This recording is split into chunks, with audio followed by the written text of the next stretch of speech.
주변 분들하고 인사 나눕니다. 축복합니다. 잘 되고 있습니다. 기도하면 됩니다. 예배드리면 하나님의 은혜가 임합니다. 할렐루야. 부흥이 나에게, 자녀에게도, 옥산교회에도, 이웃에게도, 나라에도, 우리 성도님들도 아버지 집에 잘 오셨습니다. 예수님께서 십자가를 지시기 위해서 예루살렘에 입성하실 때의 일이 있었지요.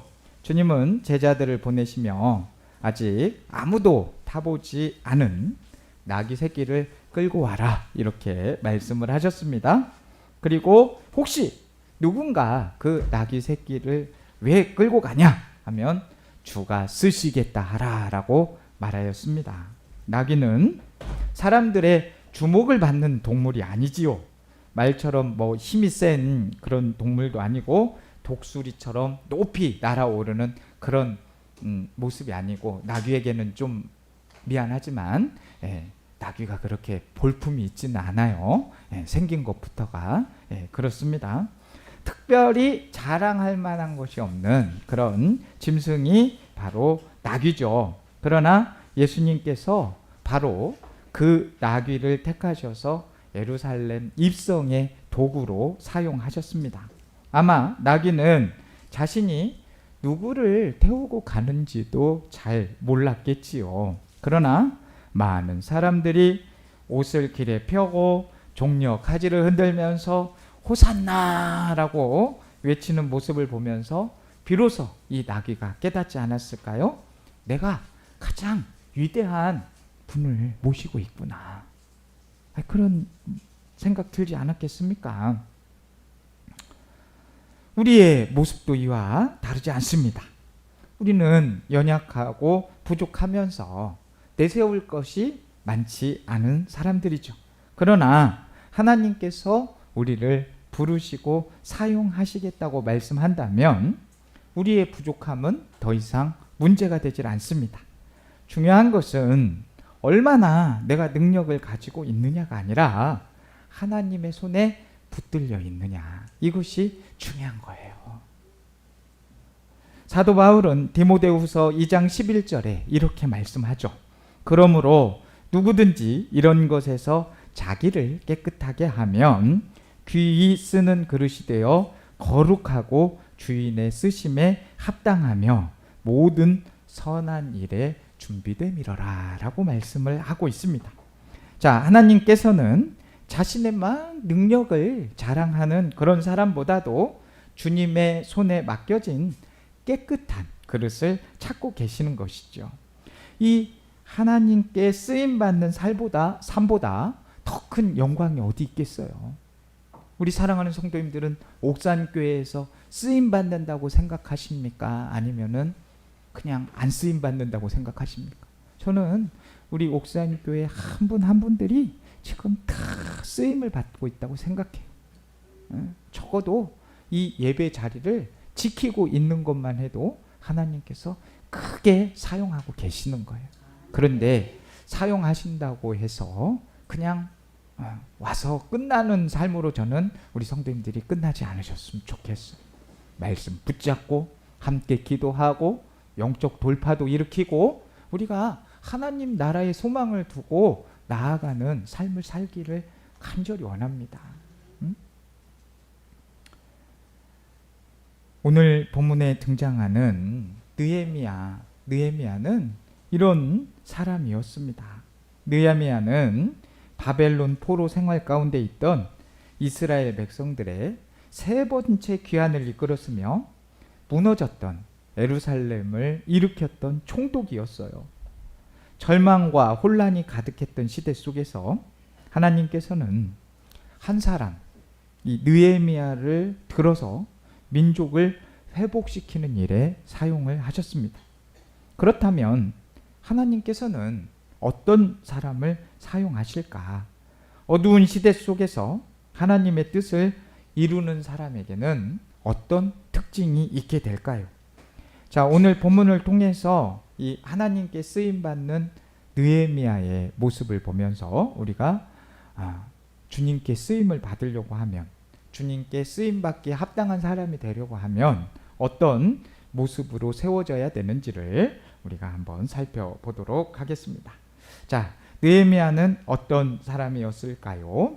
1절과 11절 말씀을 보시게 되면은, 먼저 1절 말씀 보시면, 하가랴의 아들 느헤미야의 말이라.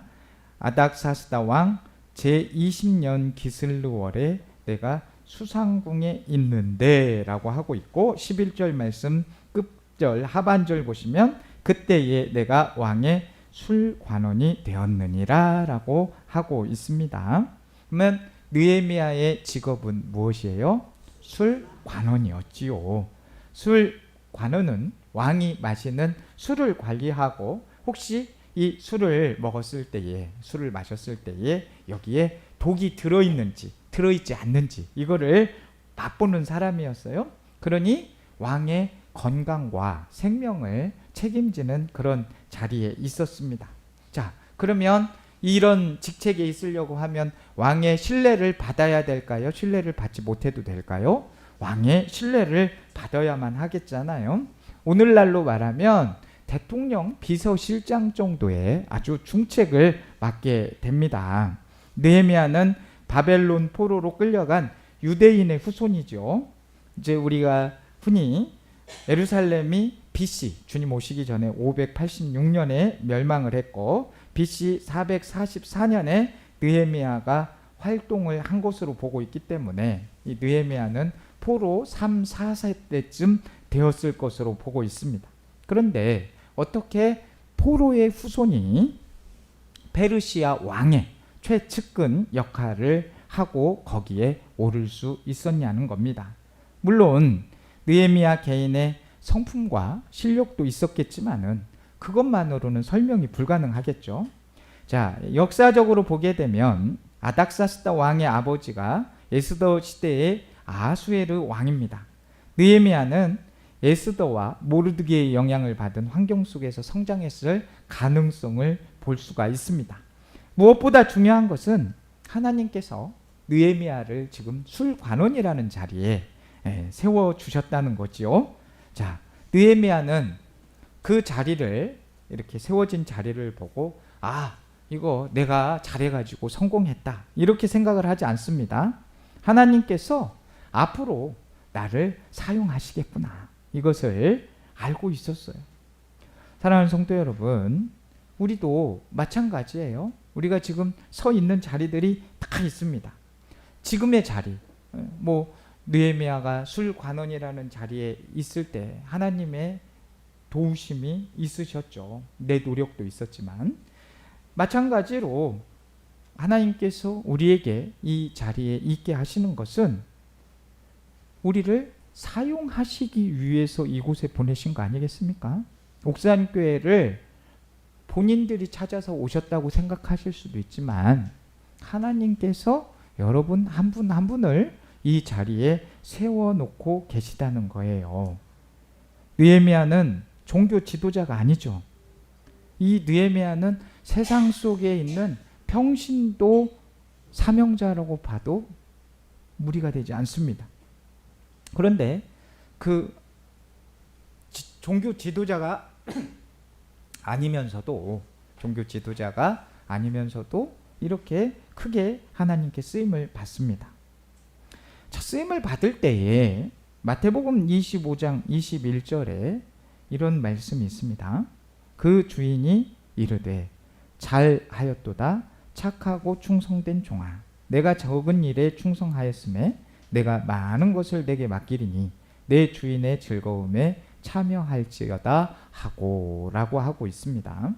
자, 우리는 어느 곳에 세움받는 것도 중요하지만 주인의 뜻을 알고 그 주인의 뜻에 따라 행하게 되면 주인은 반드시 이렇게 우리 예수님께서 말씀하신 것처럼 칭찬해 주시고 그 즐거움에 참여해 주실 것이라 말씀을 하는 거죠.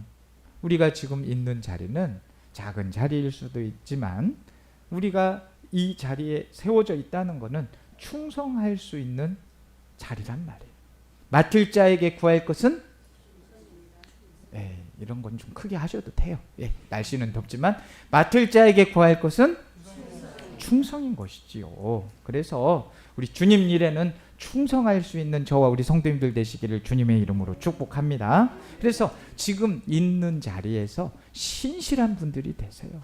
그래서 이 주일 성수하는 거를 목숨 지키듯이 하셔야 됩니다. 이건 그냥 오셔도 되고 안 오셔도 되고, 이거 목사님이 혼내니까 하고 목사님 눈치 보고, 아니죠. 제 눈치 볼 거 하나도 없으세요. 저는 하나님의 도구일 뿐이지 우리 성도님들이 오고 안 오는 거 관리는 해드려야 됩니다. 목회자니까. 그러나 제가 뭐라고 해서 오고 뭐라고 해서 오는 게 아니라 목숨 지키듯이 주일은 오셔야 돼요. 왜? 우리는 쓰임을 받아야 되니까. 쓰임 받아야 돼. 그럼 에너지가 있어야 될 거 아니에요. 에너지가 없잖아요. 에너지 없으면 어떻게 됩니까? 우리 지금 석유만 없어가지고 해도 그 재료들을 못 만들어가지고 막 파동이 나면 어쩔 줄을 몰라 하잖아요. 여러분, 주요소 가다가 앵꼬 불이 들어요. 앵꼬 불이 들어왔으면 어디 갑니까? 주요소 당장 가시잖아요. 근데 여러분들은 영적 에너지가 떨어졌다 하면 어디 가세요? 이게 대답을 안 하시네, 이거는. 점집 간다고 하는 것보다는 나은데 대답 안 하시면 안 돼요. 아버지 집에 오셔야죠. 에너지를 채우셔야죠. 에너지 채우셔야 됩니다. 그래서 지금 있는 자리에서 신실한 분들 되시기를 주님의 이름으로 축복합니다. 그리고 제가 자주 말씀을 드리지만 육적 음식은 계속 그냥 잘도 드시면서 영적으로 말씀은 안 드시면 안 돼요. 그래서 자꾸 말씀을 드셔야 되고 말씀 읽으셔야 됩니다. 저는 우리 성도님들한테 막 성경을 하루에 10장씩 읽어라, 그런 말씀은 감히 못 드리겠어요. 그렇게 하시면 좋지만 하시는 분들이 있으면 축복하고, 그런데 하루에 한 줄씩이라도 꼭 읽으시라고요.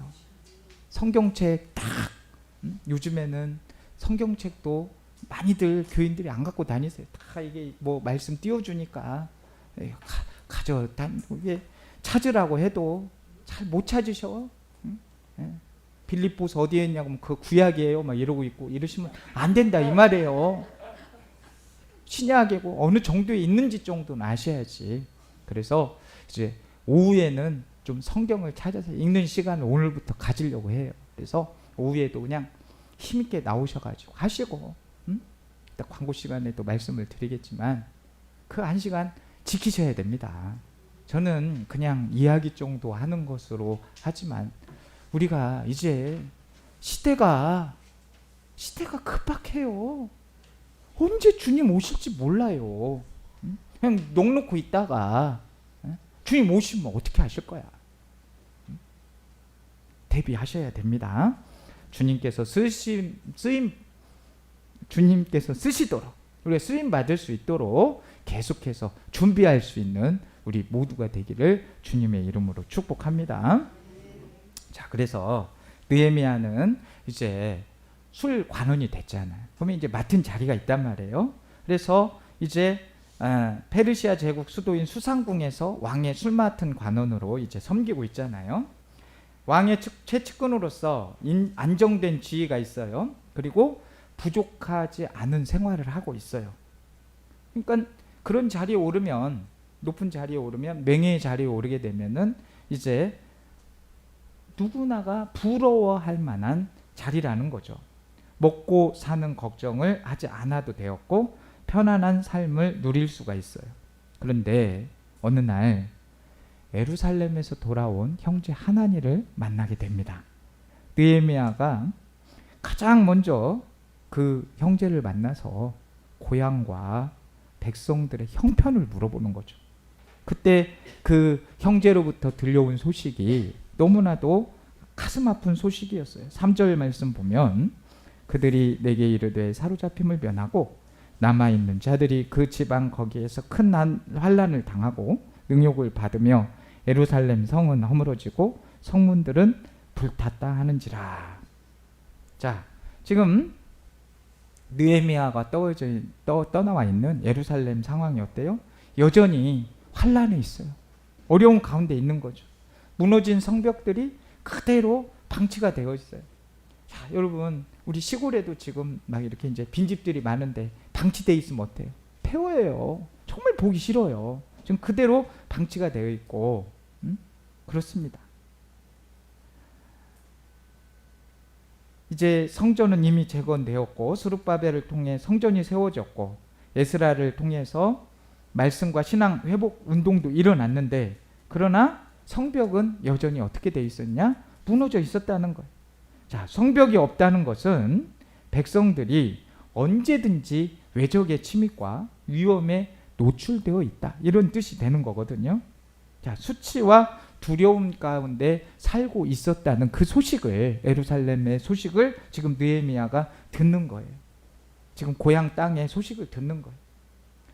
아니, 만약에 우리 옥산교회도 그럴 거예요. 여기 옥산교회를 통해서 나가 있는 분들이 옥산교회가 지금도 잘 되고 있다는 소식을 듣는 게 좋겠습니까? 고향 소식을 아이고 옥산교회 그냥 뭐 저기 뭐 아이고, 예, 더 이상 얘기하지 않겠습니다. 이런 소식을 듣고 싶겠습니까? 그런데 어떤 소식을 들었든지 간에 그냥 관심 바뀔 수도 있지만 이 느헤미야는 그 소식을 듣고 반응을 해요. 4절 말씀 보면 내가 이 말을 듣고 앉아서 울고 수일 동안 슬퍼하며 하늘의 하나님 앞에 금식하여 기도하여. 자, 소식을 들었어. 우리가요, 결핍의 소식, 안타까운 소식, 우리의 이웃들의 소식을 들으면 울을 수 있어야 돼요. 감정이 있어야 돼요. 안타까워할 수 있어야 돼요. 그는 아이고 그 상황, 내가 뭐 지금 이렇게 떨어져 있는데 무엇을 할 수 있어 내가? 그렇게 생각하지 않았다는 거예요. 자신은 지금 편안한 자리에 있었지만은 그 하나님의 백성들의 아픔을 자신의 아픔으로 그대로 그 소식을 받아들이고 있는 거예요. 그래서 그 예루살렘의 지금 슬픈 현실의 눈물이 그 소식을 듣고 느헤미야의 눈물이 되었고 백성들의 상처가 그의 상처가 되었습니다. 우리 오늘 안수 집사님, 윤석구 안수 집사님 기도하셨지만 지금 나라가 굉장히 많이 힘이 든 상황입니다. 누가 기도해야 되겠습니까? 이 나라를 위해서 누가 헌신해야 되겠습니까? 이 나라의 주인인 우리가 나서서 더 기도해야 되지 않겠습니까? 예루살렘의 눈물이 느헤미야의 눈물이 되었고 그 백성의 상처가 예레미야의 상처가 되었습니다. 세상의 기준으로 보면 느헤미야는 권력으로 딱 올라가 있는 자리의 사람이었지만 그의 관심은 그냥 거기에서 머물러 있는 거에 있지 않다는 거예요. 여러분, 우리가 하나님의 백성으로서, 하나님의 일꾼으로서 이렇게 부르심을 받았다고 한다면, 사명이 있다고 하면 우리의 관심은 하나님의 사명이 있어야 됩니다. 그럼 사명을 감당하려고 하면 어떻게 해야 돼요? 저와 우리 성도님들은 영적인 갈망이 있어야 돼요. 영적인 갈망이 없으면 예배 시간 오는 거 힘들어요. 이거 한 시간 오는 거 되게 힘듭니다. 갈망이 없는데, 여기에 갈망이 없는데 뭔 힘이 나겠습니까? 힘이 생길 수가 없는 거예요. 여러분, 기도하면서 하나님 저에게 영적인 갈망을 주십시오. 나라에 대한 갈망을 주십시오. 그냥 너무 단순하게 생각하지 않게 해주십시오. 이런 간절함이 있어야 될 줄로 압니다. 그 느헤미야의 마음은 하나님 나라와 하나님 백성에게 있었다는 것이죠. 사람은요, 관심이 있는 것에 일하게 돼 있어요. 우리의 관심이 하나님의 관심이 있기를 간절히 원해요. 그리고 그 관심이 있는 것을 붙들고 기도할 일이 얼마나 지금 우리에게 많이 있습니까? 지금 우리의 마음을 아프게 하는 것들이 무엇이 있습니까? 그냥 마음이 항상 무디어 있고 그게 보이면 안 돼요. 빛된 마음이 우리에게 있어서 그 비춰진 마음이 있을 때 다른 사람의 아픔도 보이는 거예요. 근데 내가 어두워져 있고 내가 무기력이 있고 내가 불안하고 내가 힘든데 남을 어떻게 돌봐요? 내가 살아야죠. 사명을 감당하기 위해서라도 우리는 영적인 갈망으로 살아나야 될 줄로 압니다. 사명 감당하고 싶으세요? 사명을 감당하고 싶으면 영적 갈망을 반드시 일으키셔야 됩니다. 오늘 한번 보십시오. 저는요, 사실 자녀들이 아직은 어리고 하기 때문에 이 다음 세대들에게 저는 지금 목회가 거의 노년 목회이지만 이 다음 세대들만 생각하면 왜? 우리 자녀들 세대고 우리 자손들 세대니까. 그렇지만 우리가 연세가 있고 내일 모레 하나님이 부르시면 가야 되는 세대일 수도 있지만 우리 자손들은 아직도 계속해서 살아가야 될 사람들 아닙니까? 그러면 우리는 이 자녀들에게도 관심을 가져야 된다고 생각합니다. 교회를 떠나는 다음 세대들이 얼마나 많은지 몰라요. 교회를 떠나서 세상으로 가버리는 다음 세대들이 얼마나 많은지 몰라요. 복음을 한 번도 듣지 못한 채 무너지는 가정들이 너무 많아요. 경제적인 어려움과 질병과 외로움 가운데 신음하는 이웃들이 너무나도 많이 있습니다. 삶의 방향을 잃고 여기로 가야 되는지 저기로 가야 되는지 어떻게 가야 되는지 모르고 방황하는 사람들이 있습니다. 무엇보다도 하나님과 멀어진 영혼들이 있어요.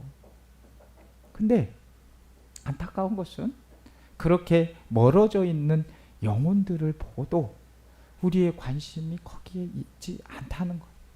여러분, 그들에게 관심을 가져야 되는 게 우리의 사명인 줄로 믿습니다. 우리 교회의 모토, 내가 새 일을 행하리니도 있지만 또 우리에게는 항상 제가 강조하는 게 영혼을 살리는 교회다. 영혼을 살리려고 하면 누가 먼저 살아야 된다고요? 내가 먼저 살아야 되는 겁니다. 우리가 무너진 성벽을 보고 내가 무너져 있는데 그것을 보고도 내가 무너져 있는지도 모르고 다른 사람이 무너져 있는데도 무너져 있는 것을 보지 못하고 아니 될 일이거든요. 반드시 무너졌으면 그 성벽을 재건해야 될 줄로 믿습니다. 우리 몸은 성전이라고 했잖아요. 그러면 이 성전이 무너져 있으면 우리가 무너져 있으면 어떻게 해야 될까요? 다시 세우고 재건해야 되는 줄로 믿습니다. 느헤미야는 성벽을 보고 울었잖아요. 예수님께서도 예루살렘을 바라보시면서 우셨잖아요. 하나님께 쓰임 받은 사람은 그냥 자신의 일에만 매여 있는 사람이 아니에요. 주님의 마음을 품는 사람입니다. 다른 사람의 아픔을 외면하지 않습니다. 무너진 곳을 보고 안타까워할 줄 아는 사람이에요. 그래서 눈물로 기도하며 다시 세워지기를 소망합시다. 이제 6월이면 우리는 흔히 이 6월을 나라 사랑의 달이라고 합니다.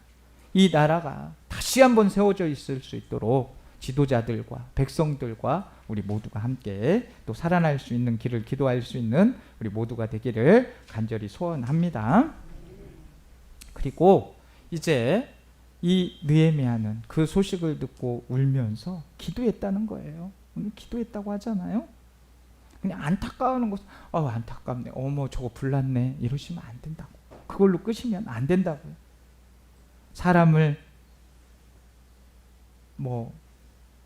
보고 그 안타까움으로 끝난다는 것은 아니 될 것입니다. 그래서 예레미야가 그 소식을 듣고 가장 먼저 한 게 무엇이에요? 하나님 앞에 무릎을 꿇었다는 것. 근데 이제 이런 소식을 듣고도 무릎을 꿇고 기도를 할 수 있었다는 것은 이 기도도 내공이라는 거죠. 계속해서 지속해 왔기 때문에 이 느헤미야가 그 소식을 듣고 그 관심 속에서 기도를 할 수 있는 거예요. 어떤 문제가 다 들려 있을 때 저 역시도 마찬가지 아니겠습니까? 우리 성도들이 다 항상 기쁜 일만 있고 즐거운 일만 있고 행복한 일만 있으면 너무 좋겠지만 어려움도 반드시 온다고요. 그러면 그 어려운 일들이 왔을 때에 그거를 제 관심으로 생각하고 제가 그 관심과 함께 같이 그게 하나가 돼야 기도가 될 것이고 응답이 될 거 아닙니까? 그냥 성도들 아픈데 나는 뭐 괜찮아. 나는 아무 일도 없는데 뭐 성도들 뭐 그거 신경을 쓴다. 이게 아니잖아요. 하나가 되는 거예요. 그 마음과 하나가 되어서 기도할 수 있는 것은 이 느헤미야가 이 소식을 듣고 있는 것은 마음이 항상 예루살렘에 있었고 그 사람들의 소식을 듣고 안타까워하면서 기도를 한 거예요. 5절 말씀 보시게 되면 이르되 기도하면서 뭐라고 얘기합니까? 하늘의 하나님 여호와 크고 두려우신 하나님이요. 자, 느헤미야는 문제를 바라보기 전에 하나님을 바라보고 있는 겁니다. 무너진 성벽보다도 더 하나님을 높이잖아요. 하나님이 더 크신 분이다. 이거를 말한 거예요. 백성들의 고통보다 하나님의 능력이 더 크심을 알고 그 사실을 붙들고 기도합니다. 여기서 크고라는 것은 원어로 가돌이라고 하는데 단순히 크다는 의미가 아니라 위대하시고 비교할 수 없을 만큼 뛰어나신 하나님. 그러니까 크고는 그냥 단순 이 정도 크다 이게 아니에요. 원어로 보게 되면 비교할 수 없이 위대하시고 뛰어나신 분이다. 이런 뜻이고 두려우신 분이라고 했는데 여기에 원어를 보게 되면 그냥 두렵다 하면은 공포의 대상이 아니에요. 뭐냐면 이 두렵다는 건 경외와 존귀를 받으실 분이다. 그냥 우리가 크고 막 두렵다 해서 막 피하는 그런 분이 아니라 그만큼 경외할 분이다. 이걸 나타내는 거예요. 그래서 느헤미야는 그 백성들의 환경보다도 크신 하나님, 절망보다도 위대하신 하나님을 바라보는 거예요. 여러분, 우리가 낙심이 언제 찾아옵니까? 그 문제가 하나님보다 커 보이면은요, 낙심하게 돼 있어요. 그러나 그 문제가 하나님이 하시면 아무것도 아니다 생각하시는 분은 낙심이 오지 않아요. 제가 자주 하는 말 중에 이런 이야기 있잖아요. 그래서 지금도 기억하는 말인데 이제 어느 교본이 있었어요. 이제 제가 그때 기타를 좀 배울 때 어느 분이 이렇게 끝말에 딱 썼는데 낙심할 여유가 있는가? 낙심할 여유가 있다면 끊임없이 연습해라. 이 말이 너무 좋다. 그래서 저는 지금도 그 말을 항상 기억하고 있어요. 낙심할 여유가 있다면 우리는 바꿔서 연주해야 되겠어요. 뭐를 해야 되겠어요? 기도해라. 낙심할 여유도 없어요. 그 기도하면 반드시 그 문제들이 돌파가 될 줄로 믿습니다. 하나님이 크게 보이기 시작하면 문제는 더 이상 절망이 될 수가 없는 거예요. 세상이 아무리 흔들려도 하나님은 흔들리지 않으십니다. 먹구름하고 비바람 치고 하면은 다 끝날 것 같잖아요. 여러분 장마 때 보시잖아요. 태풍 오실 때 보잖아요. 그때 보면은 막 나무가 잘라요. 전신주가 부서지고 홍수가 나고 이거 다 끝났네 싶지만 회복이 됩니까? 안 됩니까? 반드시 회복이 되고 하나님은 살아 역사하셔서 또 다른 날을 살아갈 수 있도록 만들어 주시는 거죠. 아무리 환경이 바뀌어도 하나님의 약속은 바뀌지가 않습니다. 그래서 느헤미야는 하나님의 능력뿐만이 아니라 하나님의 약속을 붙들게 되죠. 8절과 9절 말씀 보시면 옛적에 주께서 주의 종 모세에게 명령하여 이르시되 만일 너희가 범죄하면 내가 너희를 여러 나라 가운데 흩을 것이요 만일 내게로 돌아와 내 계명을 지켜 행하면 너희 쫓긴 자가 하늘 끝에 있을지라도 내가 거기서부터 그들을 모아 내 이름을 두렵고 택한 곳에 돌아가게 하리라 하신 말씀을 이제 청하건대 기억하옵소서. 자, 그러니까 느헤미야는 지금 기도를 하면서도 자신의 생각으로 기도하지 않잖아요. 말씀으로 기도를 하고 있는 것입니다. 하나님께서 약속하신 것은 반드시 이루어 주시는 분이라는 것을 알고 믿고 기도하는 거예요. 말씀을 붙들고 기도하는 겁니다. 기도 응답의 가장 큰 힘은 제가 봤을 때 말씀을 붙들고 기도하는 거예요. 그래서 저는 우리 성도님들과 요새 기도하면서 꼭 기도가 필요하신 분들은 같이 기도하자가면서 말씀을 그 날짜를 맞추어서 보내드리고 함께 기도합니다. 자, 함께 기도하신 분들은 이 말씀을 붙잡고 기도할 때 얼마나 큰 힘이 되고 그 말씀으로 인해서 응답되는 은혜가 얼마나 큰지를 경험하셨을 겁니다. 여러분, 말씀을 붙잡고 기도하세요. 기도할 때 그냥 자기 생각으로 기도하지 마시고 말씀을 붙잡고 기도하셔야 될 것 같아요. 그러면 말씀을 한 절이라도 아시고 그 말씀을 붙들고 기도해야 될 줄로 압니다. 그러면서 이제 기도하면서 깨우치는 게 많이 있을 거 아니에요? 그러면서 이 느헤미야가 6절 말씀에 뭐라고 기도를 하냐면 이제 종이 주의 종들인 이스라엘 자손을 위하여 주야로 기도하며 오직 이스라엘 자손이 주께 범한 죄들을 자복하니 주는 귀를 기울이시며 눈을 여시사 종의 기도를 들으시옵소서. 자, 지금 느헤미야는 이제 백성들의 죄를 얘기하면서 그냥 그들만 얘기하는 게 아니라 자신의 죄를 포함하면서 고백을 하는 것, 그리고 자복을 합니다. 이 자복한다는 것은 인정하는 것이고 고백하는 것이고 감추지 않고 드러내는 걸 말해요. 여러분, 우리가 뭔가를 회개하고 돌이키려고 하면은 자꾸 자신의 그 약점을 감추면 안 돼요. 우리는 거짓을 자꾸 감추려고 하잖아요. 그리고 말을 못 하잖아요. 내 약점을 말하지 않으려고 하잖아요. 하나님 앞에서는 저 자신의 약점을, 잘못된 것을 반드시 말씀드리고 그것을 회복시켜야 돼요.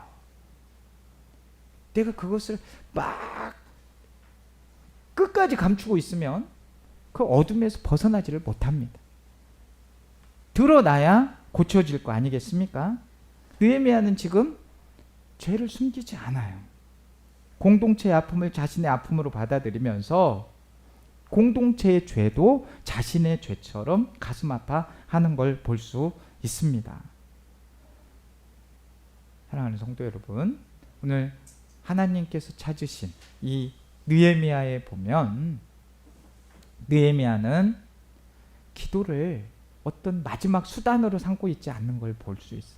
하나님께서 쓰시는 사람은 기도를 마지막 수단으로 쓰지 않습니다. 가장 먼저 해야 될 일입니다. 먼저 하나님, 먼저 기도, 먼저 하나님의 뜻을 쫓는 것이죠. 기도는 내 힘으로 할 수 없기 때문에 긍휼을 구하시기를 간절히 원합니다. 무릎 꿇는 사람이, 기도하는 사람이 결국 일어나게 되어 있습니다. 느헤미야는 하나님의 은혜로 술관원, 특별한 자리에 있었지만은 그렇다고 막 본인이 특별한 능력을 행한 사람이 아니었어요.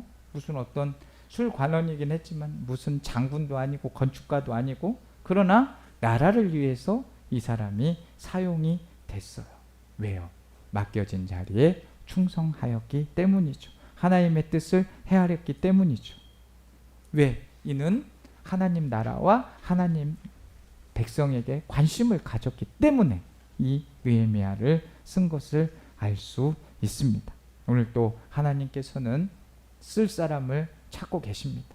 저와 우리 성도님들이 쓰임 받기를 원합니다. 느헤미야처럼 관심이, 하나님 뜻에 관심이 있기를 바라고 그 뜻에 맞추어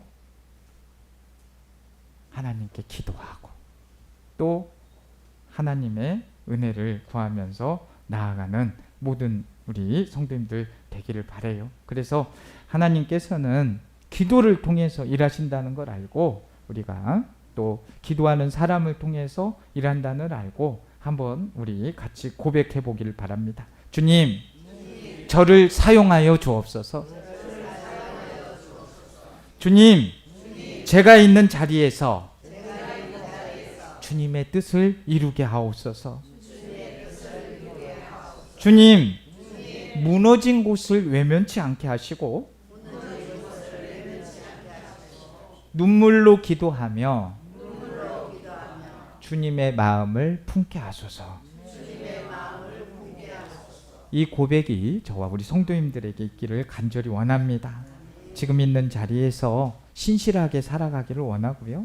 하나님 나라와 교회를 사랑하기를 원합니다. 주변의 아픔을 외면하지 않고 무엇보다도 기도의 자리에서 하나님을 찾음으로 주님의 귀한 도구로 쓰임받는 저와 우리 옥산교회 모든 성도님들 되시기를 주님의 이름으로 축복합니다. 사랑과 은혜가 풍성하신 하나님 아버지, 오늘 느헤미야의 말씀을 통해 하나님께서 쓰시는 사람이 어떤 사람인지를 깨닫게 하시니 감사합니다. 주님, 맡겨진 자리에서 충성하게 하시고 하나님 나라와 잃어버린 영혼들을 품는 마음 허락하여 주옵소서. 무너진 곳을 보고 울며 기도했던 느헤미야처럼 우리도 기도의 사람으로 살아가게 하시고 옥산교회와 성도들을 주님의 귀한 도구로 사용하여 주옵소서. 우리의 가정과 자녀들과 자손들 또 생업을 붙들어 주시고 어디서나 쓰임받는 그런 복된 삶 살게 하여 주옵소서. 주님, 저를 사용하여 주옵소서. 이 고백이 평생의 고백이 되게 하여 주시고 살아있는 동안 주님의 기쁨이 되는 삶 살게 하여 주옵소서. 예수님의 이름으로 기도합니다. 아멘.